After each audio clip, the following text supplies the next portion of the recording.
కలువరి శిలువలో నా కొరకై ప్రాణం పెట్టిన యేసురాజా స్తోత్రాలు. మీ తేజస్సు మందిరం అంతా కూడా నింపి నీ ప్రజలను సాష్టాంగపడు రీతిగా చేయు దేవుడవు ప్రభా. తండ్రి, ఎంతైనా మిమ్ములను ప్రజలు ఆరాధించి స్తుతించే అనుభవంలోకి నడిపించు దేవా.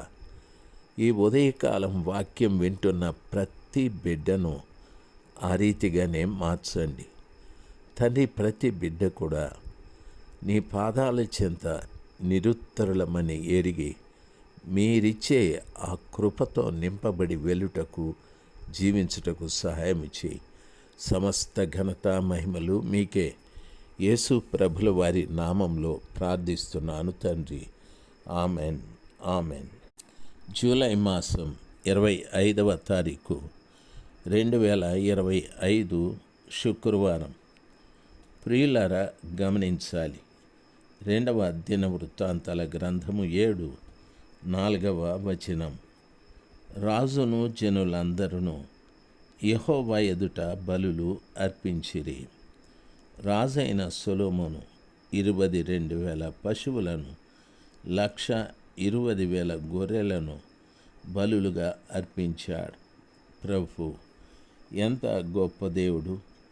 ఆ దినమున సొలొమోను 22,000 పశువులు 120 గొర్రెలను బలులుగా అర్పించాడు.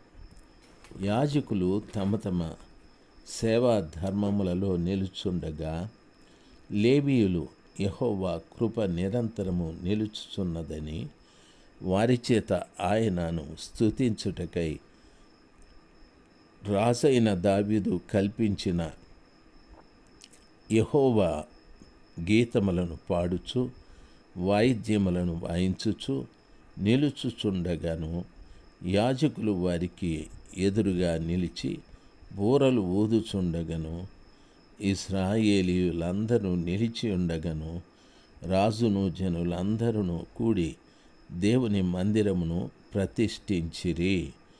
హల్లెలూయా!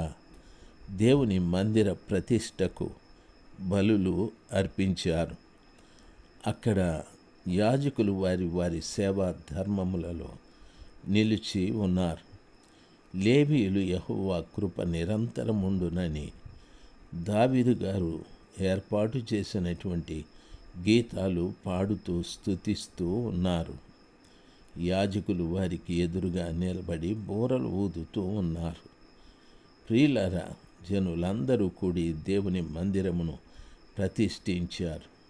మరియు తాను చేయించిన ఇత్తడి బలిపీఠము దహన బలులకును నైవేద్యములకును క్రొవ్వును చాలనందున యెహోవా మందిరము ముంగిటను నడిమి ఆవరణమును సొలొమోను ప్రతిష్ఠించి అక్కడ దహన బలులను సమాధాన బలులను క్రొవ్వును అర్పించాను. ఈ విషయంలో కూడా తాను చేయించిన ఇత్తడి బలిపీఠము దహన బలులకును నైవేద్య బలులకును క్రొవ్వుకును చాలనందున యెహోవా మందిరం ముంగిటనున్న నడి మీ ఆవరణమును సొలొమోను ప్రతిష్ఠించి అక్కడ దహన బలులను సమాధాన బలిపశువుల క్రొవ్వును అర్పించాడు. ఆ సమయమునందు సొలొమోనును అతనితో కూడా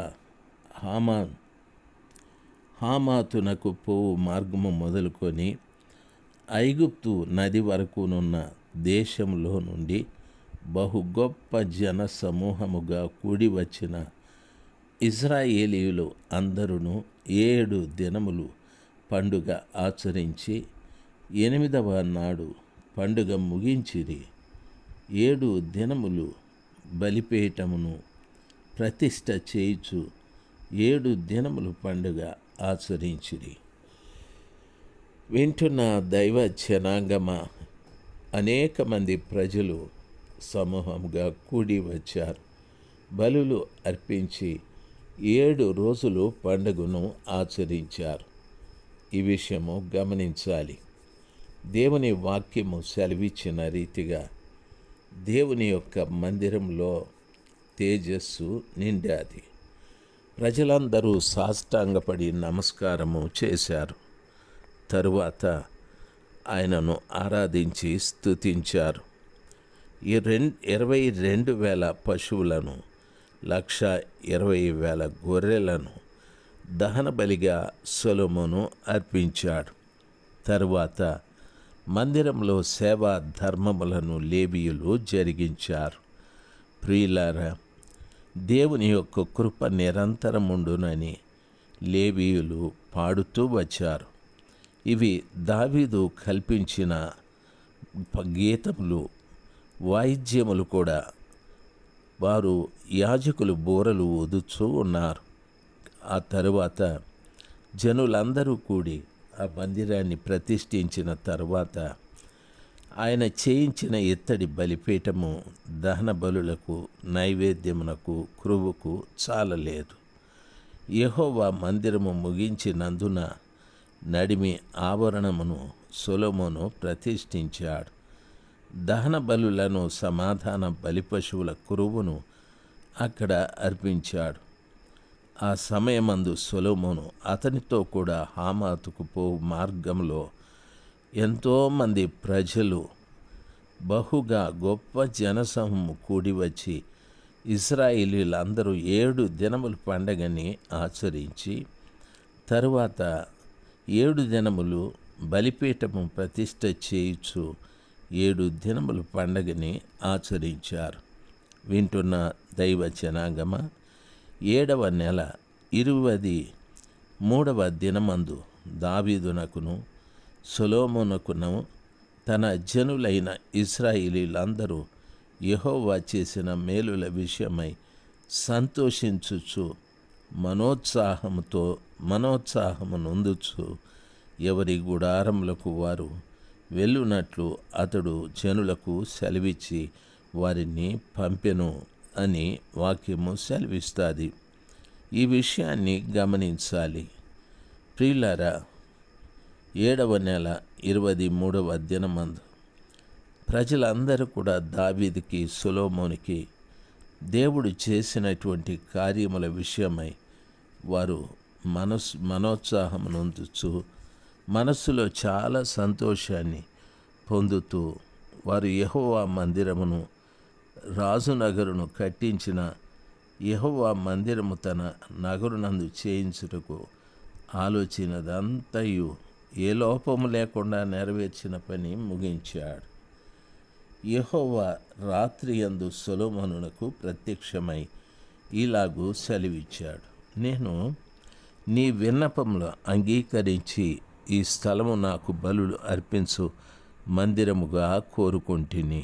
కానీ దేశమును నాశనము చేయుటకు మిడతలకు సెలవిచ్చినప్పుడే గాని, నా జనుల మీదికి తెగులు రప్పించినప్పుడే కానీ, నా పేరు పెట్టబడిన నా జనులు తమ్మును తాము తగ్గించుకొని ప్రార్థన చేసి నన్ను వెదకి తమ చెడు మార్గములను విడిచిపెట్టిన ఎడల ఆకాశము నుండి నేను వారి ప్రార్థనను విని వారి పాపమును క్షమించి వారి దేశమును స్వస్థపరిచెదను అని ప్రభులు వారు చెప్పారు. ఈరోజున కుటుంబాలు స్వస్థపరచబడకపోవటానికి, సంఘాలు స్వస్థపరచబడకపోవటానికి మనమున్న ప్రాంతాలైన మన దేశమైన దేవుని వాగ్దానము ఆయన చెప్పినట్టుగా స్వస్థపరచబడకపోవటానికి గల కారణం ఏమిటి అంటే, దేవుని పేరు పెట్టబడినటువంటి ఆయన ప్రజలైన మనల్ని మనము తగ్గించుకోవాలి. ఎంతమందికి ఆ తగ్గింపు ఉందో ఆలోచన చేయి. చాలామంది తగ్గింపు లేదు. డబ్బున్న వారం, కులమున్న వారం, జనమున్న వారం, ధనమున్న వారం, అందమున్న వారం అని గర్వపడిపోతూ ఉన్నారు, హెచ్చించుకుంటూ ఉన్నారు. దయచేసి వాక్యము సెలవిస్తుంది, మనల్ని మనమే తగ్గించుకొని ప్రార్థన చేసి ఆయన్ను వెదకాలి. ఆయన్ను వెతికిన తర్వాత మన చెడు మార్గములన్నీ విడిచిపెట్టేయాలి. ఆకాశం నుండి నేను వారి ప్రార్థన వింటాను, వారి పాపమును క్షమిస్తాను, వారి దేశాన్ని స్వస్థపరుస్తాను. ఎంత గొప్ప దేవుడు! ఈ గొప్ప కార్యం నాలో, నా కుటుంబంలో, నా గ్రామంలో, నా జనం మధ్య, నా దేశం మధ్యన జరుగునుగాక. ఆమెన్. ఆమెన్. 14వ వచనము పూర్తయ్యాది.